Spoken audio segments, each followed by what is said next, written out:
ఈ ఉరుకులు పరుగులు ఏంటి అని ఆశ్చర్యంగా ఉంది కదూ. అదేంటో నేను మీకు చెప్తా. ఇది తమిళనాడులో ఉన్నటువంటి శ్రీరంగం. మనం ఎక్కడికి వెళ్ళినా ఒక ఊరిలో గుడి ఉండడం చూస్తాం, కానీ ఇక్కడ గుడిలోనే ఒక ఊరు ఉంది. చాలా విశాలమైన ప్రదేశంలో ఈ గుడి ఉంది.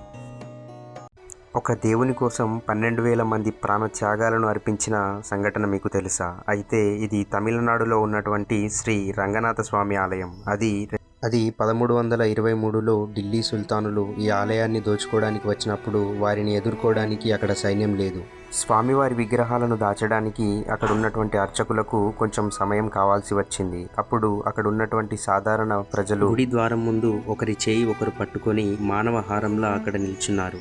అయినప్పటికీ ఆ దుర్మార్గపు సైన్యం ఏమాత్రం ఆయుధాలు లేని ప్రజలపై ఊచకోత కోయడం ప్రారంభించింది. ఆ సమయంలోనే అర్చకులు 21 అడుగులు ఉన్నటువంటి స్వామివారి మూల విరాట్టును గర్భగుడి ముందల ఒక పెద్ద గోడ కట్టి అక్కడ దాచి ఉంచారు. గోడ పాతదిగా కనిపించడానికి దానిపై మట్టిని పూశారు. లోపలికి వచ్చిన సైన్యం విగ్రహాన్ని ఎక్కడికో తరలించారని ఊహించి దోసుకున్న సొమ్ముతో వెనుదిరిగారు. సరిగ్గా 48 సంవత్సరాల తరువాత విజయనగర సామ్రాజ్యం ఆధీనంలో అనుమానాస్పదంగా ఉన్నటువంటి ఆ గోడను పగలగొట్టి చూస్తే అక్కడ స్వామివారు చెక్కు చెదరకుండా దర్శనమిచ్చారంట. భవిష్యత్ తరాలకు ఆ దైవాన్ని అందించడానికి వాళ్ళు చేసినటువంటి 12,000 మంది ప్రాణత్యాగాలకు ఇది ప్రతీకగా ఉంది. చెప్పిన విధంగానే ఒక ఊరిలో గుడి ఉండడం కాదు, గుడిలోనే ఒక ఊరు దాగింది అనేదానికి ప్రత్యక్ష నిదర్శనం ఇక్కడ మనకు కనిపిస్తోంది. చూడండి. ఓకే గాయ్స్, ఇదంతా నేను మీకు ఎందుకు చెప్తున్నానంటే మేము అక్కడ విజిట్ అయ్యాం కాబట్టి మా జర్నీ ఎలా ఉంది ఏంటి అనేది ఈ వీడియోలో పూర్తిగా తెలుసుకుందాం.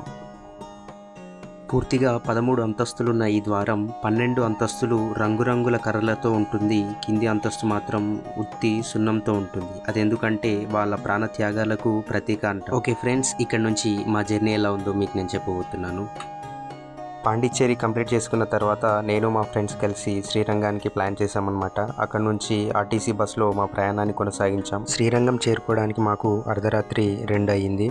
అక్కడికి మేము వెళ్ళగానే మెయిన్ రోడ్ నుండి మనకు టెంపుల్ వరకు ఆటోస్ అవైలబుల్గా ఉంటాయి. ఆటోస్లో ఇక్కడికి వచ్చిన తర్వాత మేము రూమ్ గురించి వెతికామన్నమాట. రూమ్ వెతుకుతూ పోతూ ఉంటే అక్కడ చాలామంది ఉన్నారు, అంటే బ్రోకర్స్ అంటారు కదా, వాళ్ళు తీసుకెళ్ళారనమాట. ఇది టెంపుల్ యొక్క టైం టేబుల్ ఈ విధంగా ఉంటుంది, చూసుకోండి ఒకసారి. రాత్రిపూట మెయిన్ మనకు ఉన్నటువంటి మొదటి ద్వారం ఈ విధంగా కనిపిస్తుందన్నమాట. రాత్రి 2కి వెళ్ళిన మేము అక్కడ రూమ్ తీసుకొని స్నానాలు ఆచరించి మా ప్రయాణాన్ని 4 గంటలకు మొదలు పెట్టామన్నమాట. 4 గంటల నుంచి క్యూ ఉంటుంది మనకు. ఆ క్యూలో నిలబడితే అసలు ఏ విధంగా ఉంటుంది, రష్ ఎలా ఉంటుంది, చాలా పబ్లిక్ వస్తారు. అది నేను మీకు చూపించబోతున్నాను. ఇది మనకు మొదటి ద్వారం అన్నమాట. అంటే గుడి బయట ఇంతకుముందు చూపించింది, గుడి లోపలికి ఎంటర్ అవ్వడానికి ఇది మనకు మెయిన్ ద్వారం అన్నమాట. ఇక్కడ నుంచి లెఫ్ట్ సైడ్ మొత్తం క్యూ ఉంటుంది. ఇక్కడ సైడ్ కనిపిస్తుంది చూడండి. ఇది మనకు ముంగట రథం ఉంటుంది. తర్వాత మీకు నేను ఈ క్లిప్ క్లియర్గా చూపించే ప్రయత్నం చేస్తాను. మేము 4 గంటలకు వెళ్ళాం, అప్పటికి చాలా క్యూ ఉంది. వెళ్ళిన తర్వాత ఇప్పుడు ఇది చూస్తున్నారు కదా, 1 గంటన్నర తర్వాత మా వాళ్ళ ఫేస్లు ఇలా ఉన్నాయి.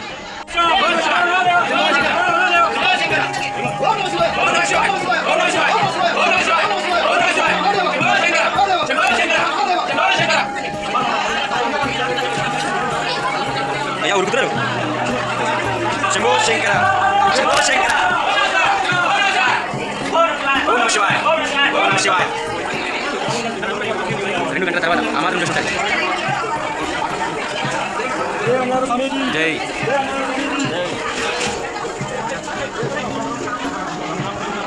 ప్రతీక్ దయ్యా.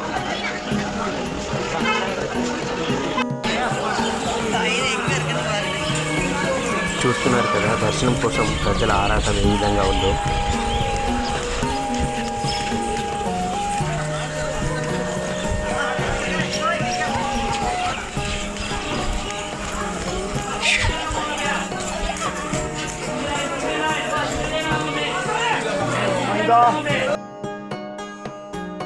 పేరుకు టెంపుల్ తమిళనాడులో ఉంది, కానీ ఎక్కడ చూసినా మన తెలుగు వాళ్ళు, మన పక్క స్టేట్ అయినటువంటి కర్ణాటక వాళ్ళే చాలామంది కనిపిస్తున్నారు మనకు అక్కడ. ఇక్కడ దేవుని యొక్క ప్రత్యేకత ఏమిటంటే ఉదయాన 2 ఏనుగులతో స్వామిని నిద్ర లేపుతారంట. ఏనుగులతో నిద్ర లేపకుండా ఉండని రోజు లేదంట ఇక్కడ స్వామికి. అది ఇక్కడ ప్రత్యేకం అన్నమాట.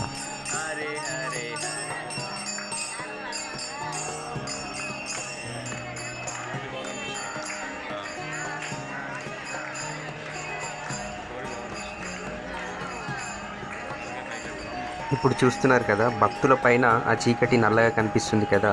ఇప్పుడు చూడండి, ఒకే ప్రదేశంలో కొంచెం కూడా జరగకుండా ఆ వెలుతురు రానే వస్తుంది, కానీ ముంగట క్యూ మాత్రం కదలడం లేదు. అంటే అంతమంది పబ్లిక్ ఉన్నారన్నమాట.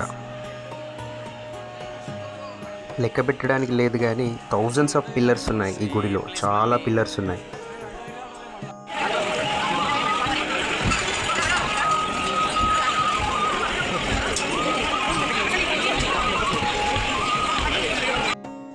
ఇందాకే చెప్పాను కదా వెలుతురు వస్తుందని. చూస్తూ ఉండగానే తెల్లారిపోయింది కూడా. మేము మబ్బుల 4 గంటలకు ఇక్కడికి క్యూకి వచ్చాము. ఇంకా ఈ టైంకి వచ్చేసరికి 7 అయింది. ఆ టైం అయినా కూడా ఇంకా మాకు దర్శనం దొరకలేదన్నమాట. తిరుపతిని ఎలా ఉంటుందో ఇక్కడ కూడా దగ్గర ఆ విధంగానే ఉంది.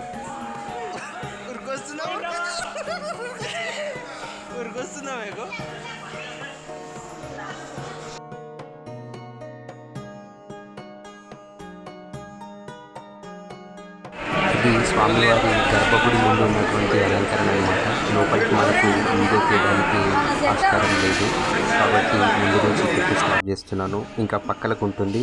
లోపలికి వెళ్ళి దర్శనం అయిపోయింది మాది. మళ్ళీ ఇక్కడ ముందుకు వచ్చామన్నమాట. స్వామివారి పాదాలు మనకి ఇక్కడ కనిపిస్తుంటాయి. గుడిలో ఆ స్వామివారే కాకుండా మిగతా చాలా టెంపుల్స్ కూడా ఉన్నాయి ఇక్కడ.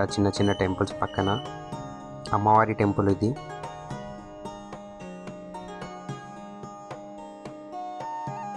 ఆ కాలంలో తవ్వినటువంటి బావులు అన్నమాట ఇవి. చాలా లోతుకున్నాయంట అవి. బంగారు రంగులో బంగారు పూత పూసినటువంటి గుడి గోపురం అన్నమాట ఇది. గుడి బయట మనకు ఈ విధంగా చక్కటి ఇసుకతో ఉండినటువంటి ఒక ప్రదేశం కనిపిస్తుంది. ఇక్కడ ఏనుగులను కూడా కట్టేస్తూ ఉంటారంట అప్పుడప్పుడు. ఇది మనకు ముంగట్ సైడ్, ఇది పక్కన భాగం అన్నమాట. చూడండి ఎంత బాగుందో ఇక్కడ.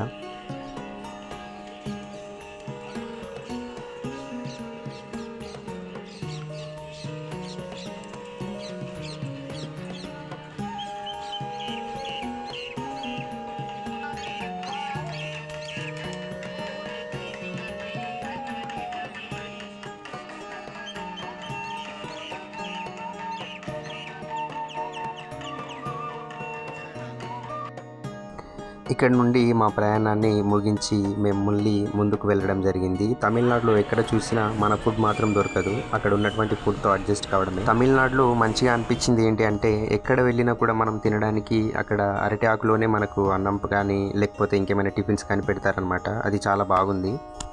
అక్కడ నుండి దగ్గరలో ఉన్నటువంటి బస్ స్టాప్కి అయితే వెళ్ళడం జరిగింది. మా తర్వాత ప్రయాణం వచ్చేసి తంజావూరు బృహదీశ్వర ఆలయం అన్నమాట. మేము అక్కడికి వెళ్ళేసరికి మాకు మళ్ళీ ఆకలైంది. అక్కడ వెళ్ళేసి మేము ఫుడ్ తినడం జరిగిందనమాట. Tomato rice, sambar rice.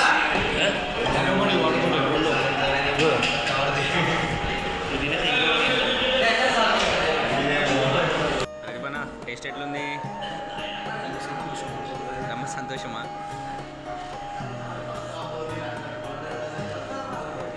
ఇది టమాటో రైస్, ఇది సాంబార్ రైస్.